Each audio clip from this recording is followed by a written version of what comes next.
गुरु जी का खालसा श्री वाहिगुरु जी की फतेह। जन्म साखी 10 गुरुओं की सूरज प्रकाश ग्रंथ साखी गुरु गोबिंद सिंह जी की। गांव बजरुड़ निवासियों का सुधार। एक दिन गुरुजी के दर्शन को आई संगत ने बताया कि दरिया के पार गांव बजरुड़ के लोगों ने उसका सब कुछ लूट लिया है। कई सिखों को उन्होंने जान से मार दिया है। संगत में इस घटना को सुनकर गुरुजी को बड़ा क्रोध आया और दूसरे दिन शिकार के बहाने रंजीत नगारा बजाकर बजरुड़ पर उन्होंने चढ़ाई कर दी। दरिया पार करके सिखों ने बजरुड़ गांव को घेरा डाल लिया।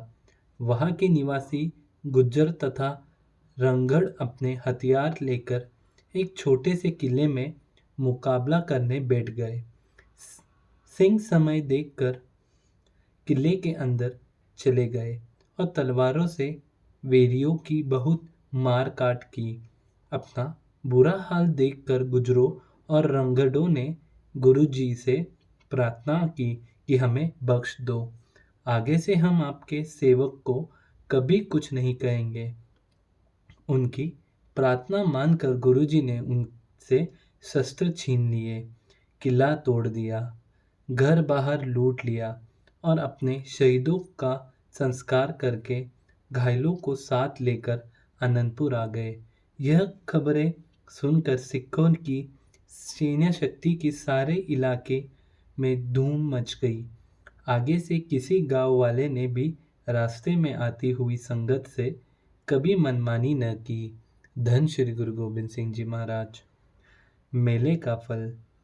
एक बार होले के उत्सव पर एकत्रित हुई संगत में एक सिख ने उठकर प्रार्थना की कि महाराज, संगत में 2 सिख स्त्रियां किसी पराये पुरुष के साथ चली गई है।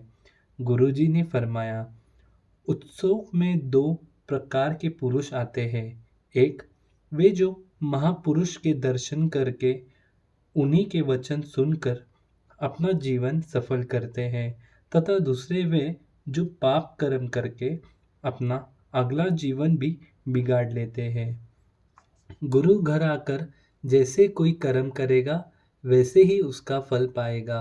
जो पुरुष गुरु घर तथा तीर्थों पर जाकर मन में खोटे कर्म सोचेगा तथा शरीर करके दूसरों की चोरी करते हैं, उनको दोहरे पाप कर्म का फल मिलता है। इसलिए गुरु दरबार अथवा तीर्थ पर जाकर अपने तन मन को शुद्ध रखना चाहिए। धन श्री गुरु गोबिंद सिंह जी महाराज। वाहे गुरु जी का खालसा, वाहे गुरु जी की फतेह।